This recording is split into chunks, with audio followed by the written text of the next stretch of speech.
qui est responsable pour partir en guerre. En l'occurrence, c'est le roi. Et seul le roi, et donc le gouvernement qui est derrière lui, peut décider de la guerre. Le problème, c'est que la guerre, en fait, il n'y en a plus eu depuis 1945. Pour le moment, il n'y a plus que des interventions militaires, donc qui est quelque chose de tout à fait différent. Merci.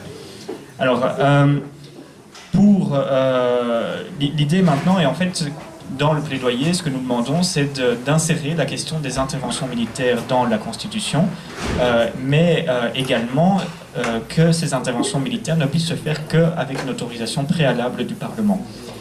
Deuxième chose que nous demandons, c'est qu'une intervention militaire ne soit pas donnée ad vitam aeternam, mais qu'il puisse également y avoir un retour régulier sur chaque intervention, de telle sorte à ce que le Parlement puisse dire après un an, ou après un an et demi, ou après 2 ans, tiens, voilà cette intervention-ci, peut-être que le contexte a changé, il serait pertinent que nous arrêtions de continuer cette intervention et qu'on rentre les troupes en Belgique. Puis, troisième chose qu'on propose, c'est qu'il puisse y avoir, ou plutôt qu'il y ait une obligation d'avoir un mandat de l'ONU pour intervenir, et donc que nous ne puissions plus nous retrouver dans la situation que nous avons connue au Kosovo, où nous sommes partis sans intervention, sans mandat de l'ONU. Alors, on a pu donc discuter avec l'ensemble des partis présents. Et donc, les positions en fait sont globalement toutes dans le même sens, ce dont on se réjouit. Ça veut dire qu'on a bien travaillé avant qu'on vous invite. Et donc, la plupart des partis donc, sont vraiment d'accord avec ça. Il y a des nuances. Écolo et PS soutiennent entièrement et sans véritablement de nuance ce qui est proposé par la CNAPD. Le CDH, lui, met une nuance et dit, voilà, nous aimerions bien qu'il n'y ait pas un pouvoir d'autorisation préalable du Parlement, mais qu'à partir de 3 mois après l'intervention, le début de l'intervention militaire, le Parlement puisse sanctionner cette intervention et donc il décide à ce moment-là si oui ou non il faut continuer. Et donc il estime en fait que c'est nécessaire de pouvoir avoir un temps pour pouvoir agir dans l'urgence et un second temps pour pouvoir réfléchir.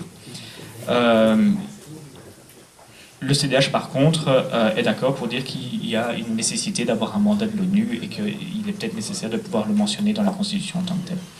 Alors le PTB, lui, nous dit, nous, on est 100% d'accord, même plus que 100% d'accord, et d'ailleurs, on trouve que ça ne va pas assez loin, et qu'il faudrait mentionner que la Belgique et ses forces militaires ont pour objectif la promotion de la paix, et donc réinsérer dans la Constitution une série d'éléments qui se retrouvent dans la charte de l'ONU pour véritablement faire en sorte que ceux-ci soient réellement contraignants pour la Belgique. Alors le FDF nous dit, oui, c'est très intéressant, je suis d'accord, mais insérer la question du mandat de l'ONU, c'est peut-être quelque chose qui pourrait nous ligoter un peu trop les mains, et donc il ne faudrait pas le mettre directement en tant que tel, parce que dans certaines situations, il faut peut-être se laisser un tout petit peu plus de marge de liberté.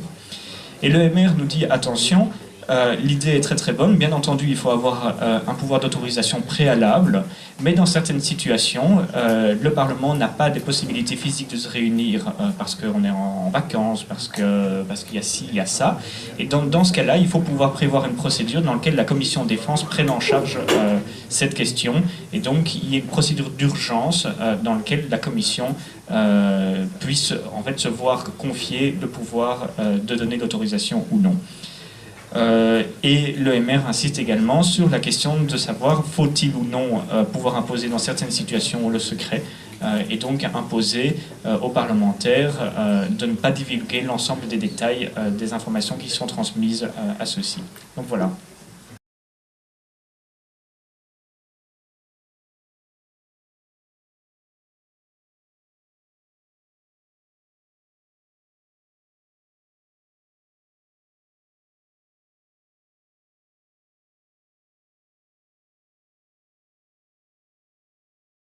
Dans notre groupe, on a discuté de la citoyenneté européenne de résidence, comme je viens de le dire. En gros, ça consiste à quoi? C'est que, comme vous le savez tous ou presque, ça va comme ça? Ok, ça va. Donc, depuis le traité de Maastricht, qui a institué la citoyenneté européenne, mais cette citoyenneté européenne est conditionnée par l'appartenance des individus à la nationalité d'un État membre. Donc, mais nous, avec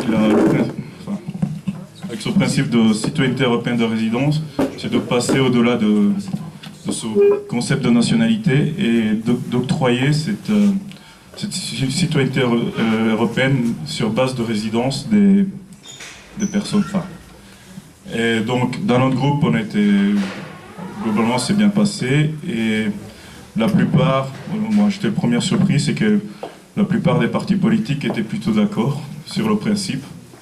Mais il y avait quand même des nuances.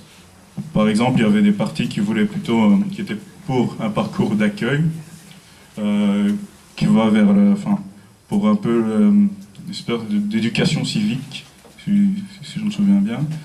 Mais il y a d'autres partis aussi qui voulaient une simplification de ce parcours ou retirer toutes les simplifications bureaucratiques, parce que pour le moment, pour pouvoir voter, on doit s'inscrire. Il y a des partis qui voulaient qu'on retire ce genre d'obligation.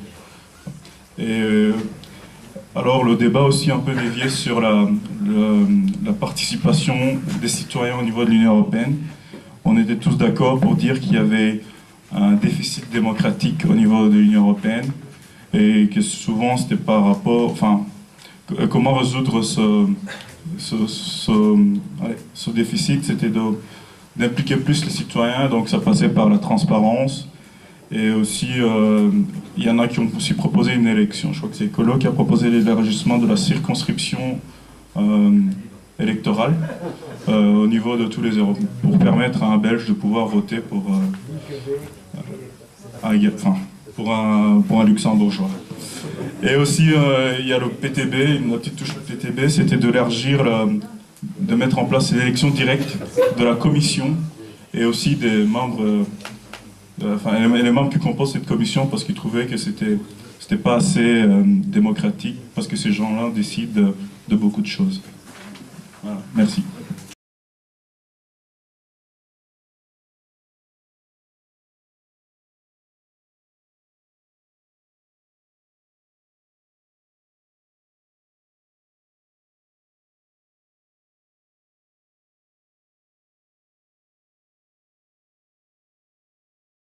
Bonsoir. Donc moi j'étais dans le groupe sur la privatisation des forces de sécurité. La question avait été posée par le CNAPD dans la mesure où vous avez peut-être entendu que dernièrement la Belgique pour la première fois acceptait qu'il y ait des gens armés sur les bateaux dans la zone de la Corne de l'Afrique pour les risques de prise d'otages et autres. Et donc la question que nous posions, c'est de savoir est-ce qu'on est d'accord avec cette privatisation des forces de sécurité. Alors dans l'ensemble, tous les partis sont d'accord pour dire qu'on ne peut pas en arriver à dérive des milices militaires comme les Américains ont en Afghanistan ou ailleurs, et que la fonction de sécurité est une fonction essentielle de l'État régalien. Les écolos insistaient même pour dire que ça a été la première fonction de l'État déjà du temps des suzerains. Alors les nuances qu'on peut peut-être découvrir à travers différents partis, c'est que le MR n'est pas nécessairement totalement opposé dans la mesure où en tout cas on précise davantage l'encadrement, le contrôle sur ces milices, sur ces bateaux en tout cas. Alors le PTB, lui, comme nuance, dit qu'ils ne sont pas plus pour l'armée que pour les milices, qu'il faudrait diminuer aussi l'armée, mais que les solutions elles doivent se trouver, et là le PS et les écolos ont fait les mêmes remarques, de dire que les solutions c'est aussi de trouver comment réduire les inégalités entre le nord et le sud, et aussi entre les inégalités entre les personnes dans nos pays. Donc ça c'est pour ce qui est du PTB, le PS disant également que le PS et écolo qu'il fallait évidemment supprimer ces inégalités et qu'il fallait peut-être pour les problèmes des bateaux solutionner ça avec une police mondiale ou avec l'intervention d'une police de l'ONU. Le PS ajoutait également que on se rendait compte de plus en plus que la société dans laquelle nous vivions se repliait de plus en plus sur elle-même, y compris chez nous, dans nos villes et dans nos campagnes, et que parfois on s'enfermait chez soi et qu'on voulait faire sa propre police, et donc il y avait une dérive dangereuse qui existait déjà dans les populations, et donc ça risque aussi de s'étendre évidemment ailleurs. Le CDH insistait également sur le fait que si le pouvoir de sécurité, le pouvoir de police devait rester à l'État, ce n'est pas pour autant qu'il était contre le fait d'amendes, parce que la question avait été posée sur des amendes administratives qui étaient faites par des personnes qui ne sont pas nécessairement des policiers. Et là-dessus, il dit tant qu'il n'y a pas usage de la force, on peut évidemment donner des amendes administratives ou autres. Ce n'était pas nécessairement une police dans la façon dont nous parlions. Voilà. Merci beaucoup.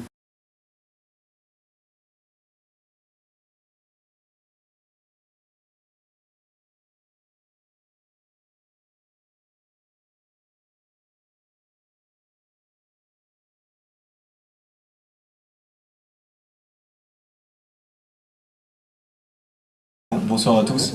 Bon, j'imagine évidemment que vous avez tous lu le mémorandum, mais je vais vite, brièvement recadrer la partie sur les législations liberticides. Donc en fait, dans le mémorandum, l'idée était de montrer les attaques aux libertés fondamentales qui ont été faites durant la précédente législature, au travers de 2 projets de loi et de 2 lois qui ont été votées sous la précédente législature. Donc il s'agissait de parler du projet de loi sur la rétention des données électroniques, le projet de loi sur l'interdiction des groupes radicaux, la loi sur l'incitation indirecte au terrorisme et la loi sur les sanctions administratives communales. Donc il est un peu compliqué de faire un résumé des positions des différents partis puisqu'il s'agit de 4 corpus législatifs, mais on a essayé à chaque fois de ramener le débat vers les attaques aux libertés fondamentales qui ont été faites et de montrer en fait par la mise en évidence de ces quatre propositions de loi tout le danger qui sont portés à nos libertés fondamentales. Donc, je vais prendre partie par partie, et donc évidemment avec chaque candidat on a parlé de certains projets de loi et pas d'autres. Voilà, donc pour le FDF, on a parlé essentiellement des sanctions administratives communales. Le FDF n'était pas favorable à l'abaissement à 14 ans de la responsabilité pénale, sachant aussi que l'abaissement à 16 ans n'était déjà pas appliqué antérieurement. Le FDF pointait le danger d'un bourgmestre shérif qui faisait la loi dans sa commune. Par contre, le FDF soulignait aussi le fait qu'il ne fallait pas tout jeter dans les sanctions administratives communales et que cette législation pouvait avoir une orientation positive dans le sens où on pouvait construire avec le jeune une mesure éducative partant de la bêtise entre guillemets qu'il a faite. Voilà, donc en fait le FDF soulignait qu'il ne fallait pas faire de sanctions bêtes et méchantes, mais qu'on pouvait utiliser les sanctions administratives communales pour en faire une mesure éducative.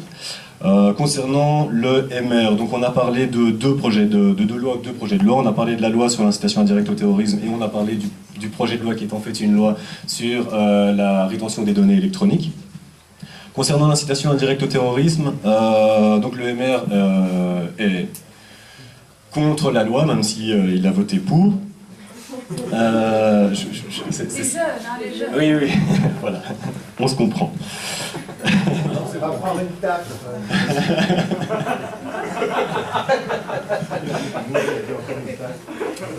Donc en fait, le candidat MR qui était à la table était contre, surtout dans le problème qui était pointé, c'était de mesurer l'intention terroriste et surtout le risque de censure préalable que faisait porter cette loi, c'est-à-dire le fait de condamner une intention. Comment est-ce qu'on peut condamner une intention? Qu'est-ce qu'une intention? Voilà, tout ça.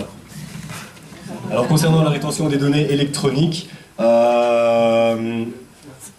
le MR est contre puisqu'il s'agit de respecter absolument la vie privée et la liberté qui lui est concomitante. Par contre, il souligne une nécessité de proportionnalité entre le respect de la vie privée et la vie en société et la nécessaire sécurité qui lui est concomitante.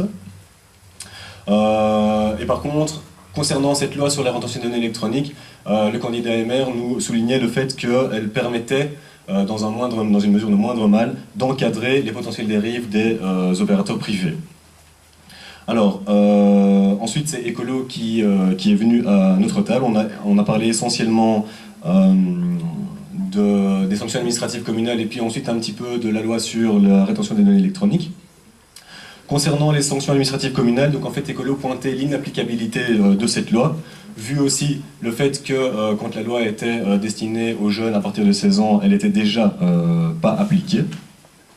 Donc la revendication principale d'Ecolo, c'est en fait d'établir une liste exhaustive des sanctions qui peuvent être insérées dans les sanctions administratives communales de celles qui ne devraient pas l'être. Donc établir une liste pour que les choses soient plus claires.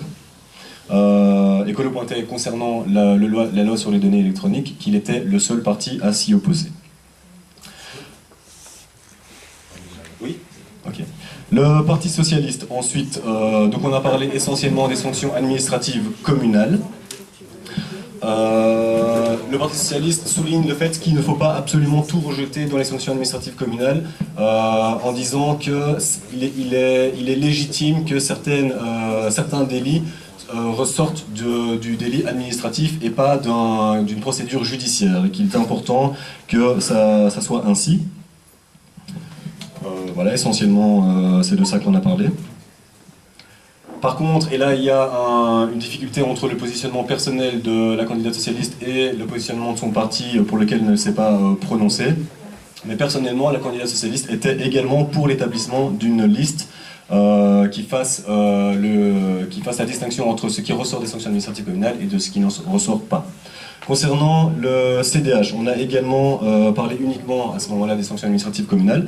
Donc le CDH soulignait le fait que la loi établissait un certain nombre de garde-fous qui évitaient les dérives autoritaires qui sont pointées dans le mémorandum de la CNAPD. C'est-à-dire le fait que l'autorité communale prévient les parents, le fait que l'autorité communale veut absolument éviter les sanctions un maximum, que si sanctions il y a, elles sont d'abord dirigées vers des travaux d'intérêt généraux avant d'arriver vers une sanction pécuniaire.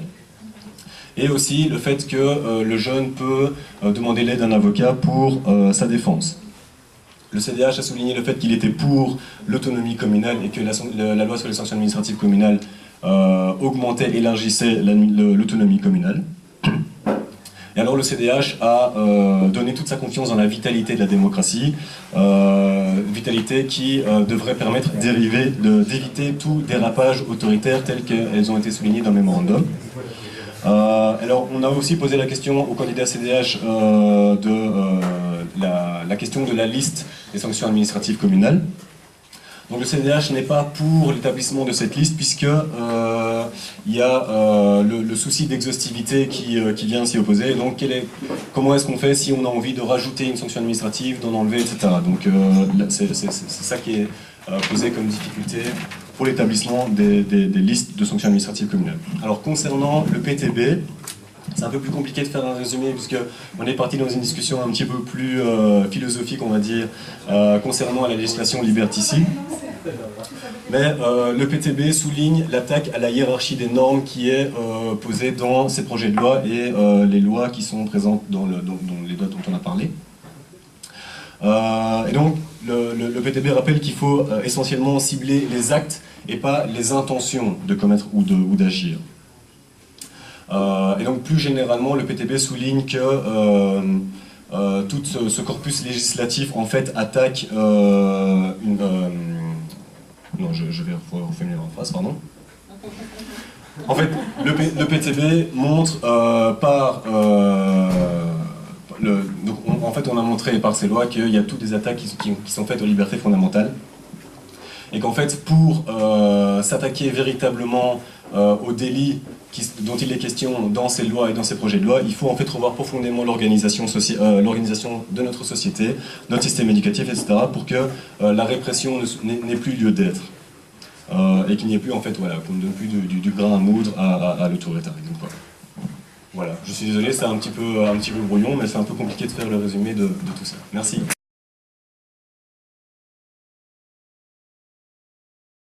On est à la table 6 et je voudrais d'abord effectivement traduire et relayer la difficulté, la complexité de ces sujets qui ont des réalités très différentes. Les candidats, on les a sentis parfois très mal à l'aise par rapport à la multiplicité des champs qui devaient être investigués à cette table-là, puisqu'on devait parler d'Afghanistan, de Syrie, de rapports que l'OTAN pouvait avoir sur les conflits. Enfin, on a essayé de créer un peu de cohérence. Et globalement, c'était la question de la militarisation des réponses aux crises qui était l'angle d'attaque pour les questions.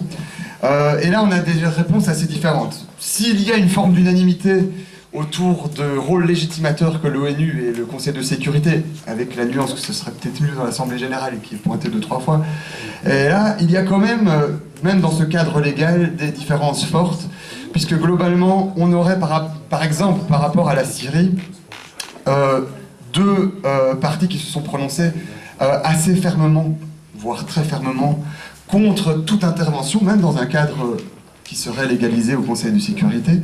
Là, on a évidemment le PTB qui est contre toutes les interventions. On est revenu souvent aussi sur le cas de la Libye. Avec Écolo, on est revenu sur le cas du Kosovo.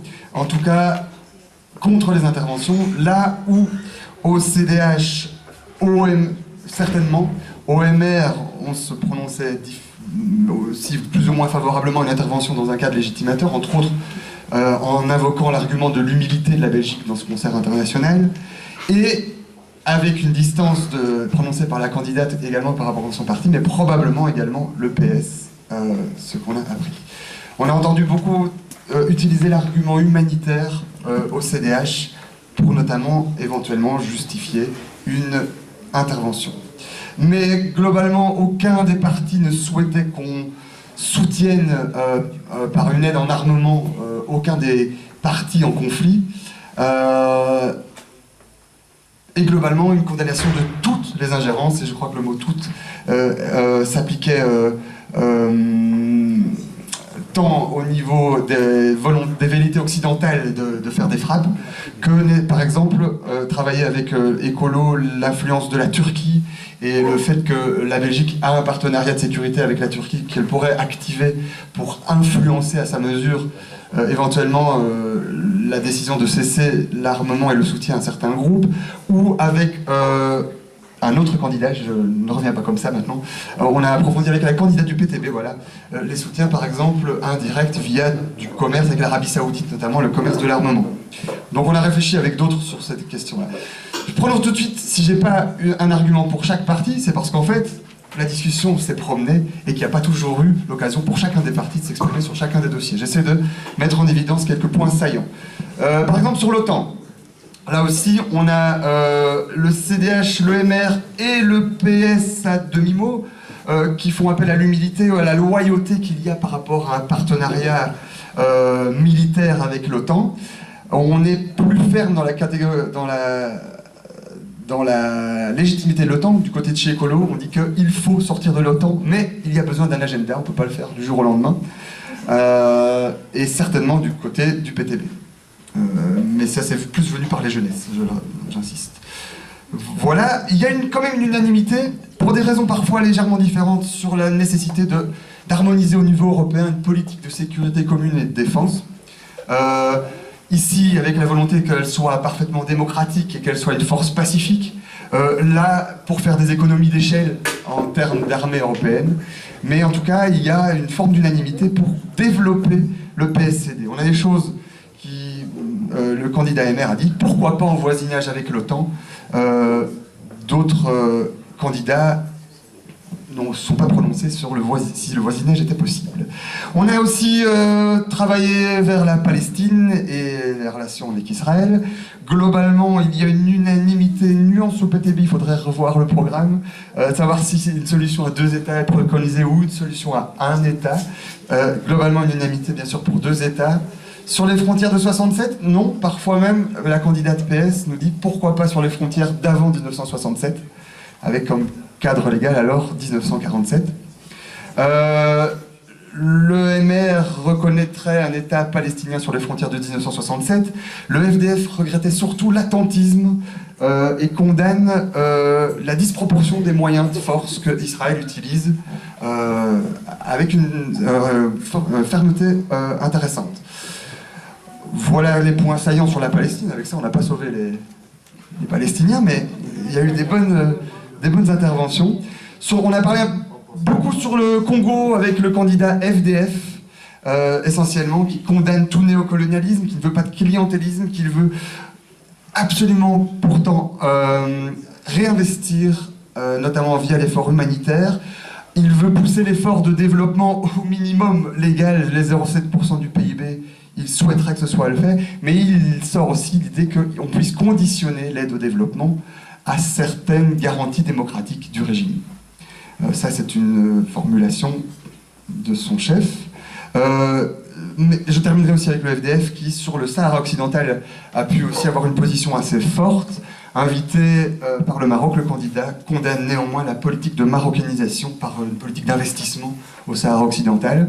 Voilà. Après, sur le droit à l'autodétermination, l'actualité chaude nous a empêché peut-être d'avoir un débat serein, même si on a évoqué à droite, à gauche, la question avec une volonté d'acuité, mais surtout la reconnaissance d'une forme d'humilité face à la complexité du dossier ukrainien ou syrien. Ça me semble être une ligne intéressante. C'est aussi d'avoir entendu plusieurs candidats dire on ne sait pas, on manque de recul sur ces dossiers-là. Voilà. Merci.